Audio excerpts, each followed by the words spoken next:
અરવલ્લી જિલ્લાના માલપુર તાલુકામાં આવેલ પરપોટિયા ગામમાં રહેતા શારદાબેન કોટવાલ એક સામાન્ય ગૃહિણીથી મહિલા ખેડૂત તરીકેની સફળતાના પ્રતીક બની ગયા છે। તેમની આ સફળતાની પ્રાકૃતિક ખેતીના માધ્યમથી સ્વાસ્થ્ય, આત્મનિર્ભરતા અને પર્યાવરણ સંરક્ષણનું ઉત્તમ ઉદાહરણ છે।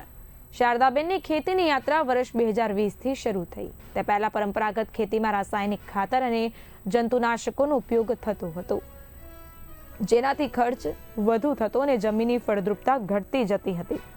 પરંતુ શારદાબેને પ્રાકૃતિક ખેતી અપનાવવાનો નિર્ણય લીધો। તેઓ ઘરની દેશી ગાયના છાણ અને ગૌમૂત્રથી તૈયાર કરેલા કુદરતી ખાતરનો ઉપયોગ કરીને શાકભાજી અને અન્ય પાકની ખેતી કરે છે। આ પદ્ધતિથી તેઓ ઉગાડે છે જેનો સ્વાદ અને પોષણ મૂલ્ય અનુકૂળ છે।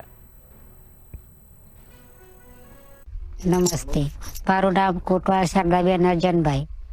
અમે રેયાબેન સાથે પ્રાકૃતિક ખેતીમાં જોડાયેલા છીએ। પ્રાકૃતિક ખેતીમાં અમે મકાઈ, ઘઉં, બાજરી, શાકભાજીમાં ટોમેટા, મરચાં, રીંગણ, વાલોળીઓ, દૂધી, ગલકા, આ બધી ઓર્ગેનિક ખેતી અમે ખાઈએ છીએ। અમે ખેતી કરીએ છીએ 2020થી માંડીને ઓર્ગેનિક ખેતી કર્યા પછી આ બધું અમને શરીર પણ, છોકરાનું અમારું પણ શરીર પણ બધું તંદુરસ્ત